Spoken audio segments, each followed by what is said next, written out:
In the history of Call of Duty Zombies, we've had 4 different perk systems. We had the OG one, the Abomination that was Black Ops 4's, then Cold War, and now with Vanguard system. And I'm going to be completely honest, all of these perk systems I think have very big shortcomings, and I think that's a major issue with them, because I think some of them come so close to being great, but they're just held back by small things. And I think that there is a way to fix this perk system, and that's why here today a guy who has 0 experience in developing games is going to tell developers exactly how to make the perfect perk system for Call of Duty Zombies. Yep, I'm doing this for free, you're welcome. Either way though, I don't think we should waste any more time and jump right into this ideal perk system for Call of Duty Zombies.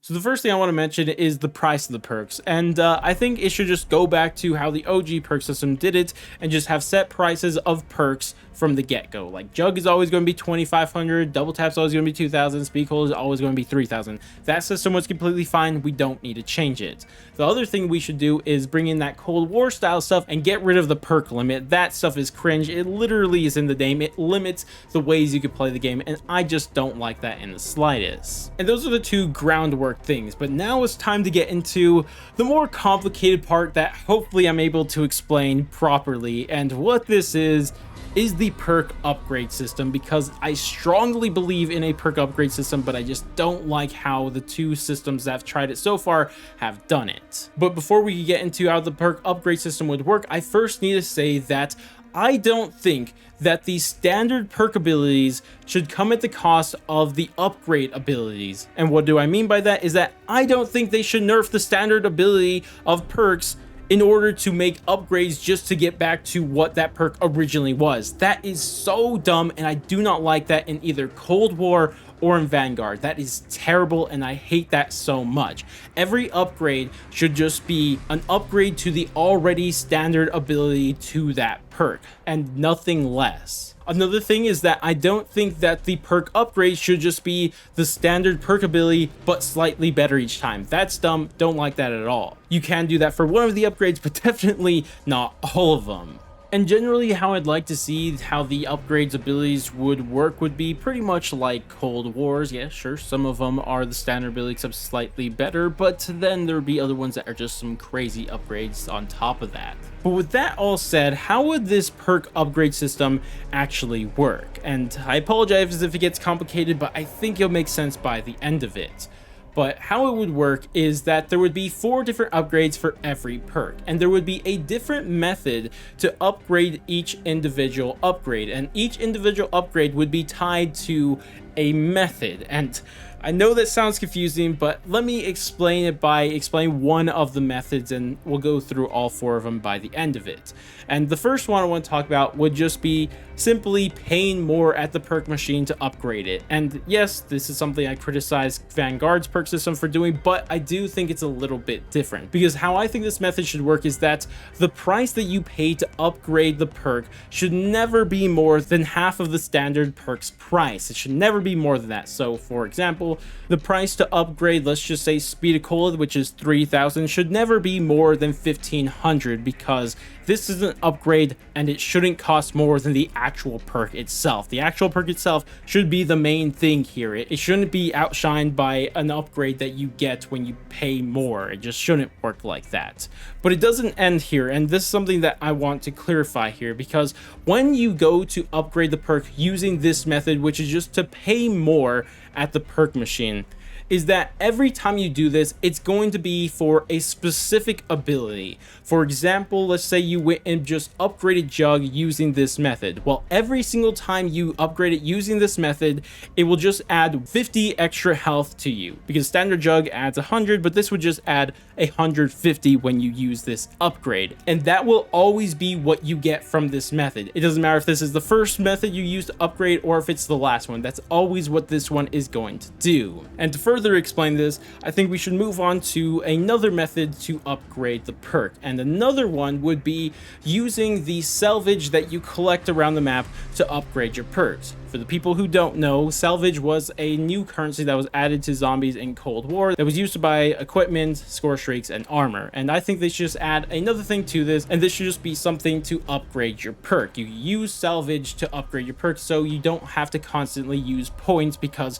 I don't want to spend so many points on simply upgrading perks here, and this would be a way to alleviate that stress on your actual points and instead spread it around over to the salvage system. Now, just like the other upgrade method, which was pay more, this one would also upgrade your perk, obviously, but it will always give you the same upgrade.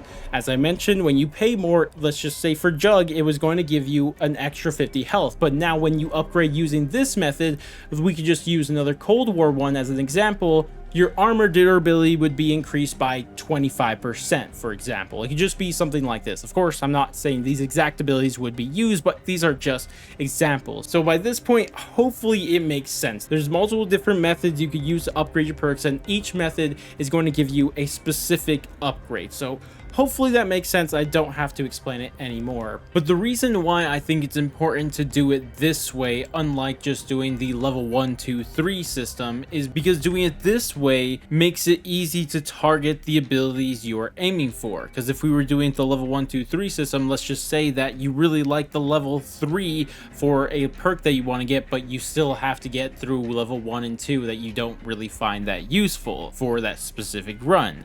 And this would eliminate that entirely, and all you would have to do is just focus on the method that gets you the ability you want. And that's why I think it's important to do it this way, just because it adds a little bit more strategy into the game. And with that, we could kind of move on to the other upgrade methods without going over this again. But how this next upgrade method would work is that you just use an item that you take to the perk machine and it upgrades your perk. Now, honestly, there's just so many different ways you could implement this. This item could just be something you find around the map, like a part, or it could be a random zombies drop, or it could be even something you get every few rounds, or even a mixture of all of these things. It doesn't really matter. All it really needs to do is just be an item that you get, that you take to the perk machine, and it upgrades that perk machine, and it gives you a specific ability when you do so. Very straightforward. I don't think I need to explain anything further from there. But now for the last one. This one is the big one, and I'll explain what I mean by that in a second here, but how this one would work is really one of two ways. I don't really care which way you choose, but either way would work. You could rather be a challenge that you have to do, and when you complete this challenge you'll get the upgrade, or it could just be a mini quest. Regardless of which way you like more, at the end of the day, the point of this one is that it has to be something you have to go out of your way to do, because the other upgrades are some things that could just happen while you are playing the game, but this one you have to go out of your way. And the reason I think that it's important for this one is something you have to go out of your way to do is because this is going to be for that broken upgrade that you get to your perk. And to use a Cold War example of this again is, think of the level 5 upgrade to Quick Revive, the one that says killing an enemy while down will revive you. Like, that's pretty broken, and I think that abilities like that do have a place, but they should be something that should be a challenge to get. It should be something you have to go out of your way to do. Whether it's a mini quest or it's a challenge, it should be something you have to try to do and not something that just happens while you play. Because the goal of the other ones, as I said, were something that could just happen along the way. But this one you have to go out of your way because it is the strongest ability. And this one will always be the strongest ability. And again, it's stressing on that idea that it doesn't matter which ones you've upgraded before. It doesn't matter. There's not a level 1, 2, 3, 4. It's just each method that you take will do a specific upgrade, and this method gives you the strongest upgrade, or the broken upgrade, I guess we could call it. And with that, I think it gives you a pretty good idea about how this upgradable perk system would work in my ideal perk system. But one thing I do want to make clear here, and I only have to mention because Vanguard does this dumb, but yes, when you do these upgrades, they are permanent for the rest of that match. Like, when you go down, you don't have to re-spend salvage, re-spend points, re-get an item, or redo a challenge. You don't have to do that. Once you do that once in that match, it's permanent for the rest of that match. And when you go down, sure, you'll lose the perk, but all you have to do to to get that perk back, and all the upgrades you've done so far is just by simply buying the perk back, not for an extra price or anything like that. It's just buy the perk back and you have all those upgrades because you already done the work. You don't have to redo that process. And with that, I think that explains the perfect perk system for Call of Duty Zombies. But as I mentioned at the start of this video, I love to hear what you guys think about this. Is this an idea that sounds cool, dumb, or anything like that? You have any critiques of it that could be corrected or anything like that? I love to hear those all in the comments. I feel like one thing people are going to say is that it's overly complicated, but I personally think people would be able to figure it out, and also there's easy ways to dumb it down. Regardless though, that's going to wrap it up for me. If you guys did enjoy this video, I would appreciate if you guys dropped a like, subscribe, bell, share, or any of that great stuff. But I'm going to go, and I'll catch you guys in the next stream, video, or whatever the heck it may be, and laters guys.